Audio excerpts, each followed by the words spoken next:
Excited coming off the bye week, which I think was really productive for us in a number of ways, but excited to get back at it here into Big 12 play.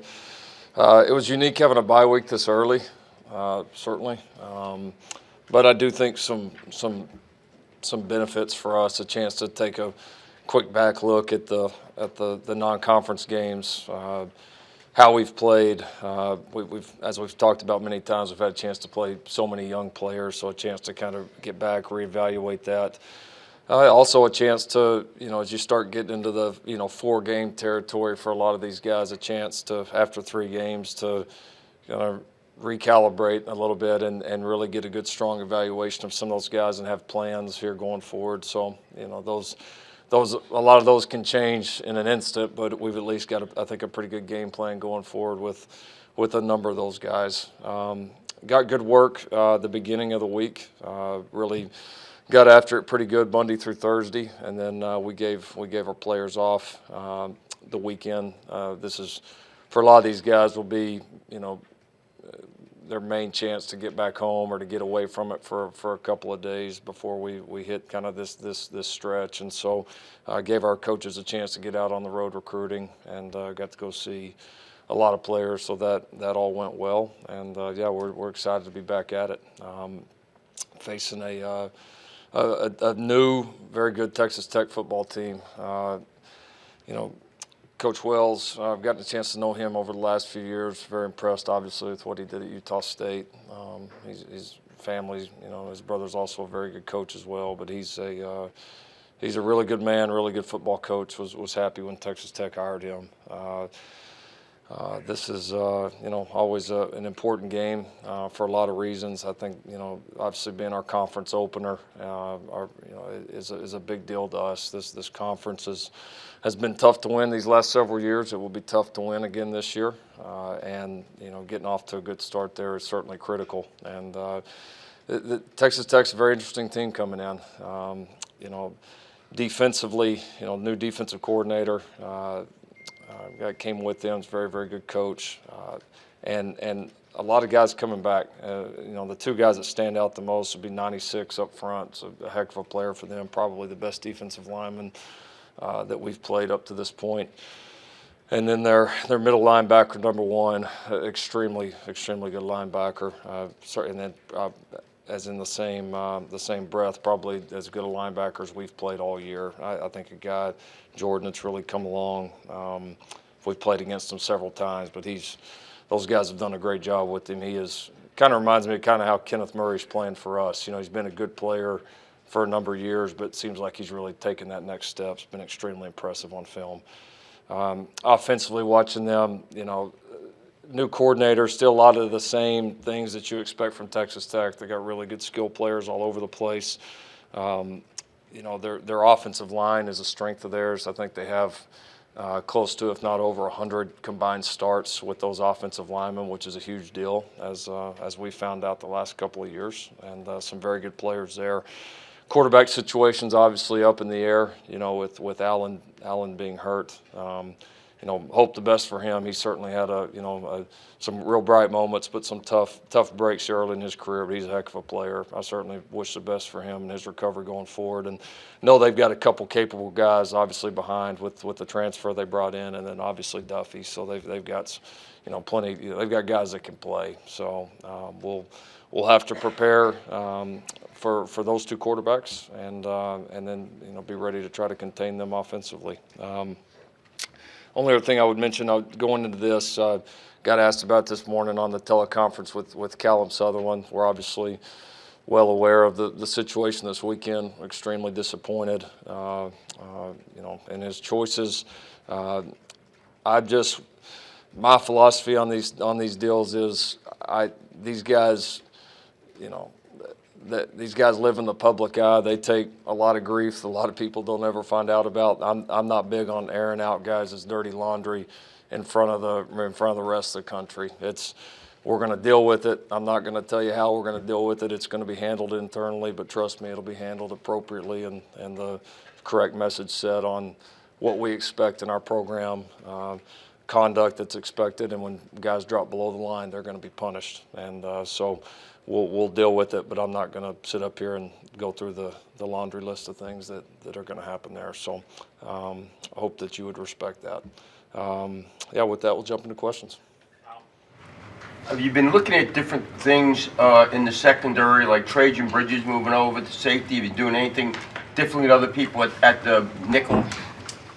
Well, we wouldn't. If we ever move somebody, I got asked about this morning too. If we ever move somebody to a permanent position, I'm going to tell you guys, we have not done that with Trajan or anybody else.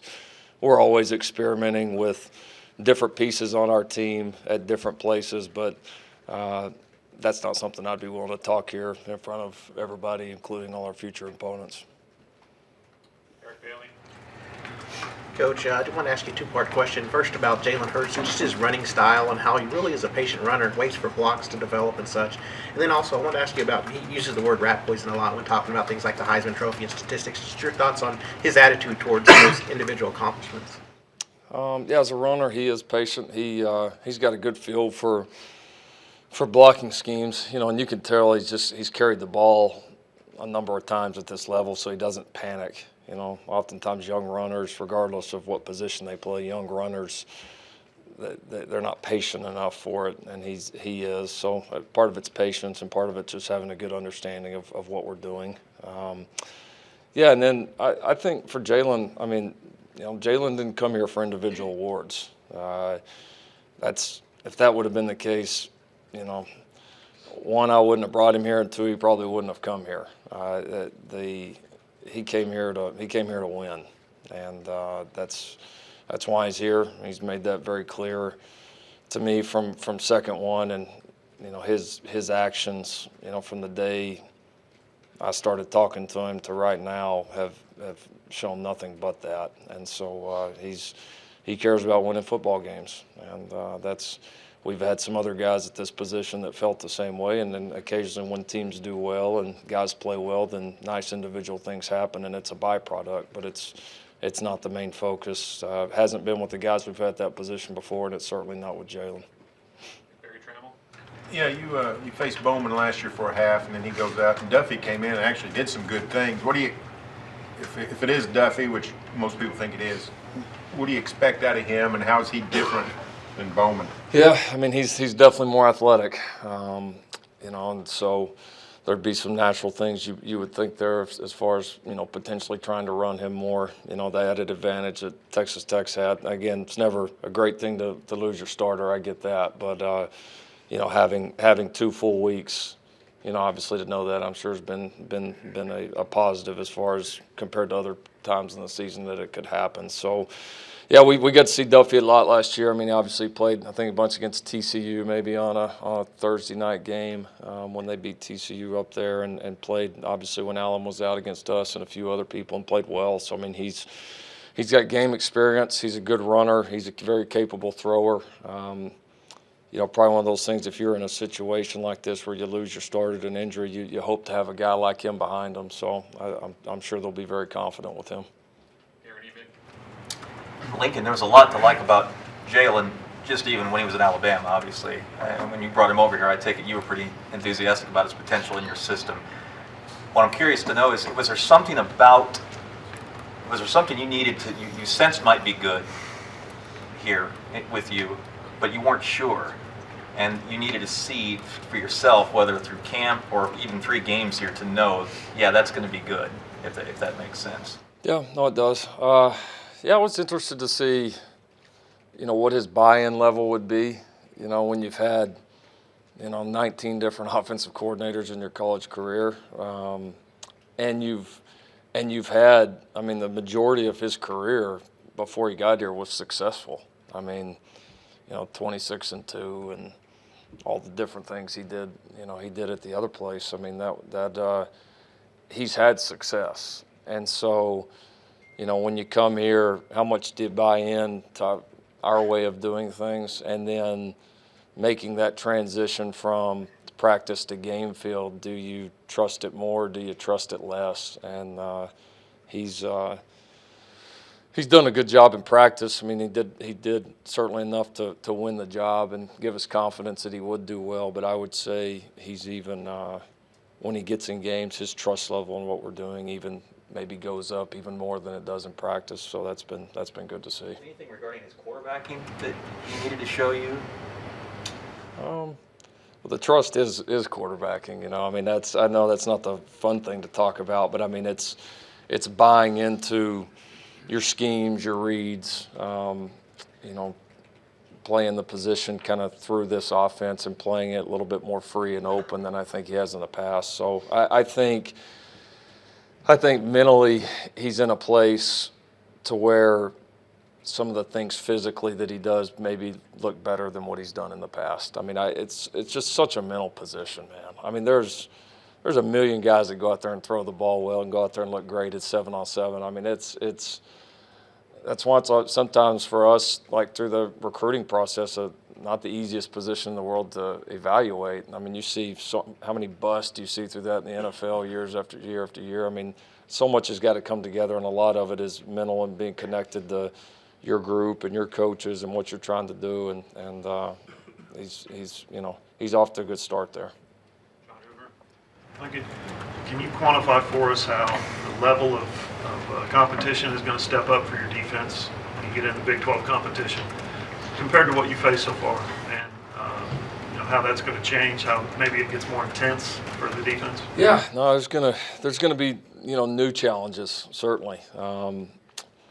You're going to play.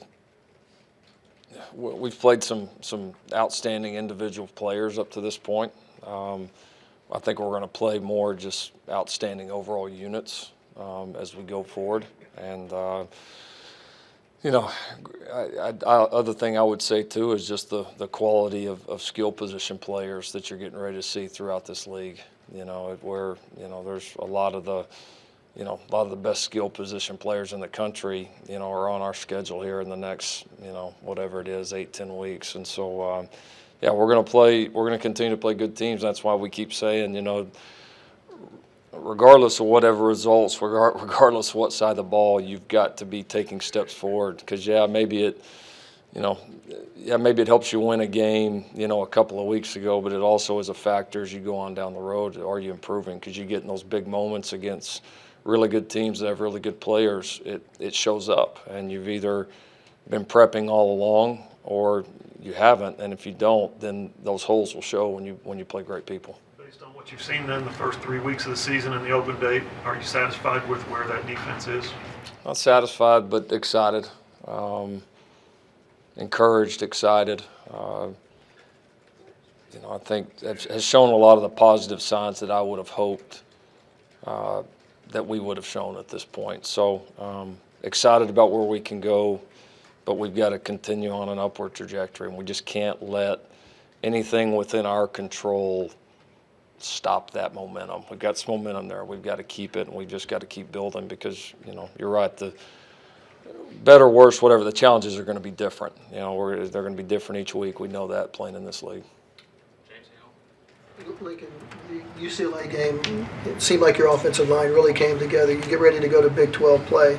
What do you think about your unit getting ready to go to conference action right there? Yeah, I think they're doing a good job. Kind of like our whole team right now. I mean, there's positive signs, but we're nowhere near where we need to be. We still had too many penalties. That's, of anything, that's probably, we've been productive.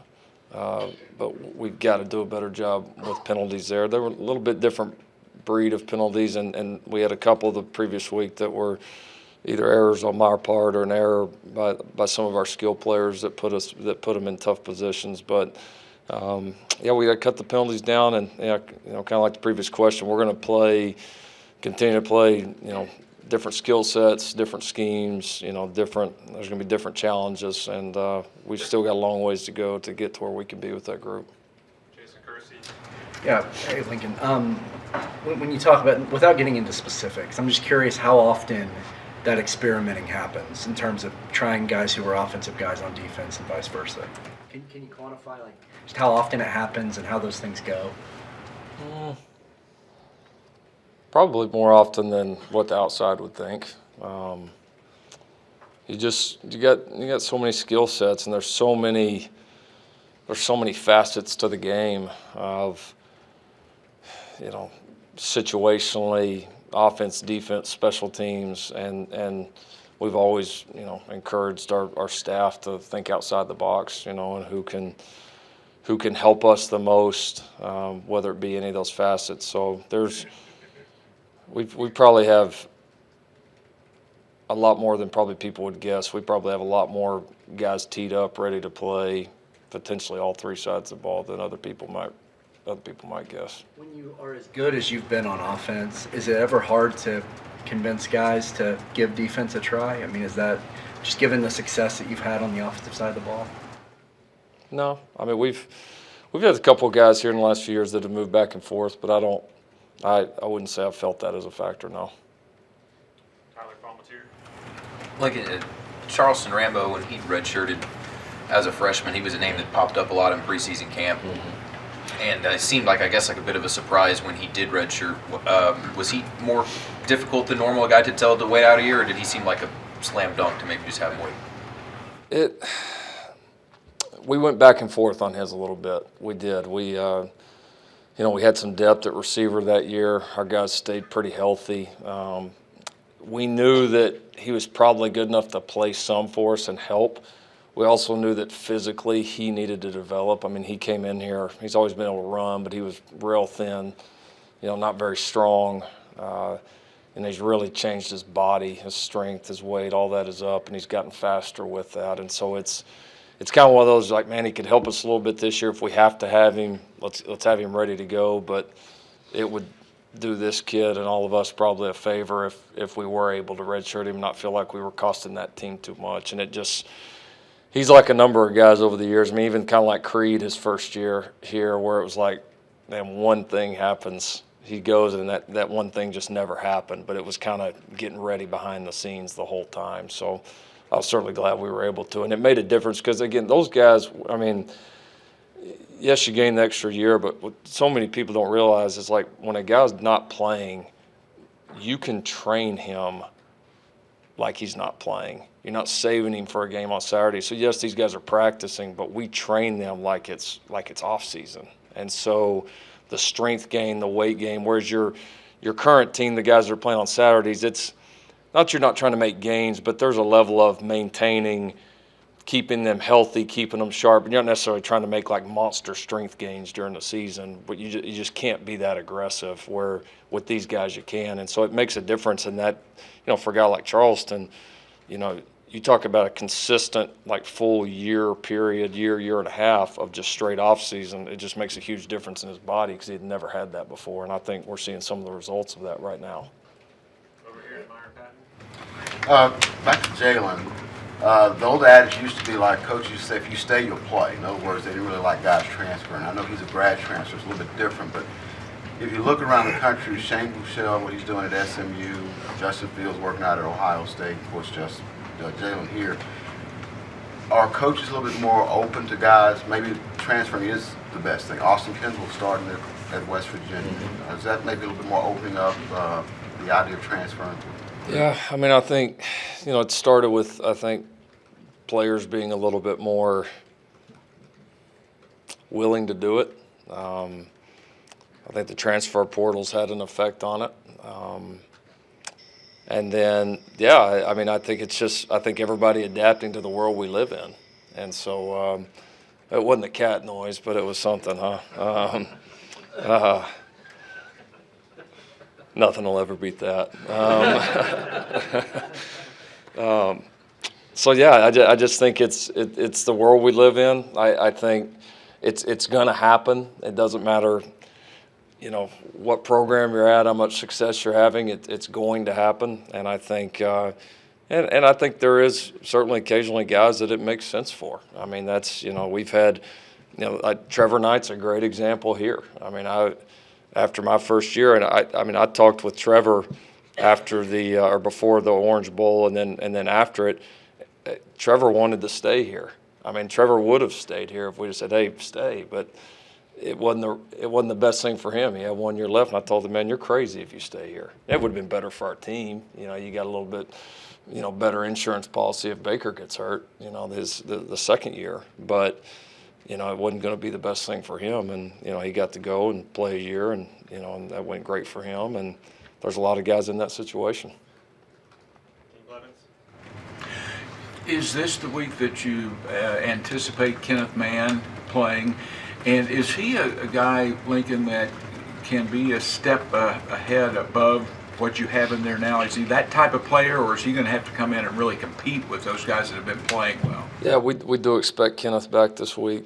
He was really, really close there really for the last two non-conference, but just we weren't quite ready to pull the trigger. Honestly, more from a timing perspective as far as ideal time to recover from the injury that he had, as opposed to he probably physically was ready. But we know we got a long stretch ahead, and so I'm glad that we were able to rest him. Then we really gained another week of it with it being the bye week. So it was, and I think some of the emergence of our young defensive linemen, being able to play snaps and being ready right away has allowed us to do it as well. So, it'd be interesting to see. It's going to be competitive. I know that. There's certainly going to be an opportunity for him. He's been a good player for us. But he's going to have to come back and earn the reps, just like everybody else. And we've got some good players there. We have some young guys that are doing some exciting things that are getting better fast. Kenneth obviously brings a lot of game snaps, a lot of experience, and he's going to be fresh and extremely hungry. So, we'll throw him in the mix, and I know he's just chomping at the bit. So, more defensive line depth, experience, quality players is never a bad thing, certainly when you're playing as many guys as we are right now. So, Coach, I know you guys talk a lot about maybe not being all that thrilled about execution. I'm looking at your running backs. You don't have necessarily like an Adrian Peterson type of guy back there. You have an inexperienced offensive line, and yet you're second in the nation in rushing. So what exactly is working for you at this point? We've been able to have some explosive runs, I think, in a lot of the games. I think that's been a big part of it. Our backs have carried the ball well. We've been able to keep those guys fresh, and so they're, extremely explosive. We've got some pretty good players in that room, and so and then the other thing I would say is when we have had a chance to separate some of the games and we've put in our younger, more inexperienced backs, or same thing with the offensive line, we've been able to continually still run the ball and produce throughout the game, and so. And then obviously, with the rushing numbers, Jalen's added to that as well. With him being able to do a couple nice things in the run game as well. So no, it's been positive. It's just not when you sit there as a coach and you watch us and all the things we do, and you see where we are right now, and you think about where we think we could get to potentially. There's just such a big gap still that, again. The numbers would say there's been some good things, and there has, but it's so far from perfect. I mean, it's not even, we can't even see perfect right now. So we just got to keep battling. And again, kind of like, sounds like a broken record, but like the question about the defense or about the O-line, these new challenges are coming, and you got to be ready to do it each and every week. What about Pledger? What's that? Pledger. Getting close. Don't think he'll be ready this week. But I think the rest of the weeks are going to be potentially in play for him. Getting close, doing well. Sam Brown. Coach, it seems like to this point you and Jalen have shared this mentality of not being satisfied with what you guys have produced so far. And I asked him earlier this morning where they have improved, and he said it just comes down to playing more complete football. From your perspective, would you agree with that statement? And how do you go about addressing that and becoming more complete during a bye week? Is it as simple as just having more complete practices Monday through Thursday, or is there a little bit more behind that? Well, no, I think there's specific things you target. As a coach, you try to break down, what have we not done well, or what do we need to do better, going into this next stretch of games, and you go and try to attack that. So, yeah, I would agree. I mean, that's with him. I mean, I think we do good things in spurts. We haven't been able to sustain it as long as we want. UCLA was probably the longest that we've been able to sustain it. So there is, again, the trajectory of it is positive, but it's just got to keep going that direction. And it's not easy to sustain it. I mean, when you talk about all three sides of the ball playing together against good quality teams, I mean, they're going to make plays too. And so anytime you can get that momentum, you want to keep it. And we got to recognize what we look like when we have it. And when we don't, we've got to learn to dig ourselves out of it a little bit quicker. And so that's what great teams, great players do. And so it's kind of you're just kind of always pursuing perfection, even though you'll never get there. You're trying to get as close to it as you can. Brandon Drum? Yeah, Lincoln, you have a rare opportunity to have 2 bye weeks, obviously this past week and now later on this month or end of this month. On and off the field, obviously it helps you with injuries and all that other stuff, but how do you go about doing that second bye week? Because that's something y'all are kind of used to as well.